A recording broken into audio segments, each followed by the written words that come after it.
How about the period in spring mass system? We have a spring mass system here.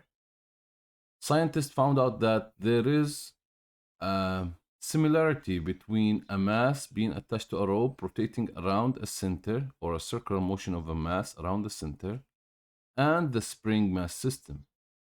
So if you want to equalize the circular velocity for a circular system and the velocity for a spring mass system, you can say the V for a spring mass system A by square root of K over M, and for the circular system 2 by A over T.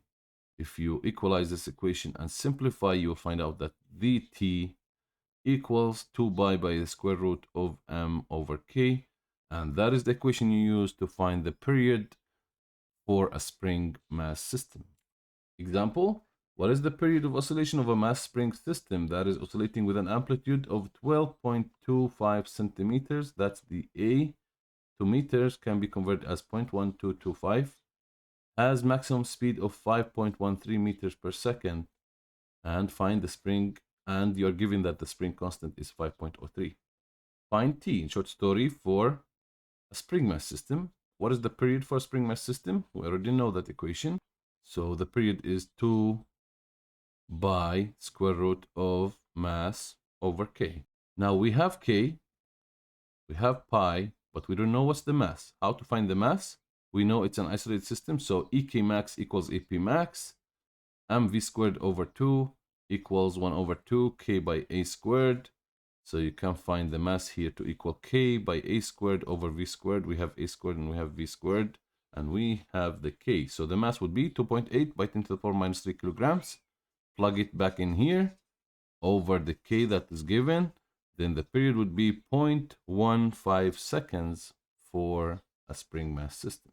Now, how to derive the equation of period for a pendulum?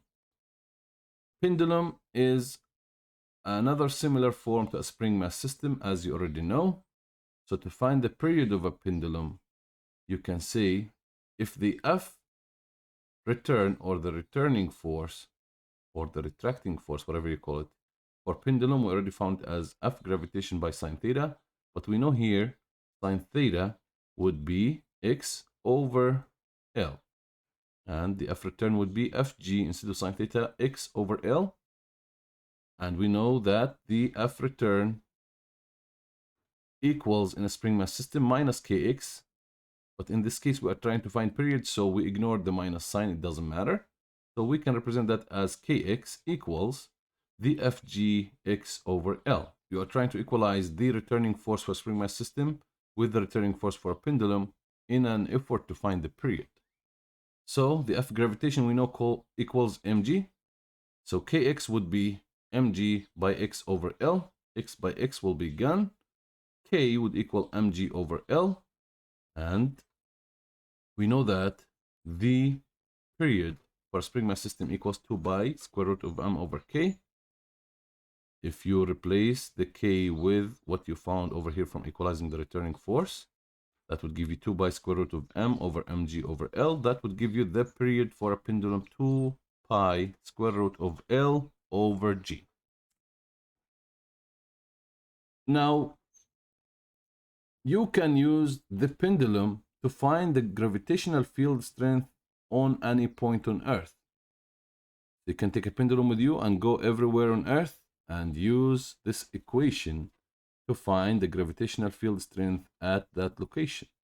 The equations say G, which is the gravitational acceleration, would equal 4 pi squared by L, the length of the pendulum, over T squared, or over the period. Let's take a little example. What is the gravitational field strength at the top of Mount Everest at an altitude of 8954 meters if the pendulum with a length of 1 meter has a period of 2.0 seconds? G would be 4 pi squared L over T squared. 4 pi squared, we know it. L, we know it, given as 1 meter. And you have the period as 2.01. If you don't have it, you can have a stopwatch and calculate the period for that pendulum. And that would give you 9.77 meters per second squared, or 9.77 newtons per kilograms. And this way, you can have a tool to calculate the gravitational field strength in a simple pendulum wherever you are on Earth.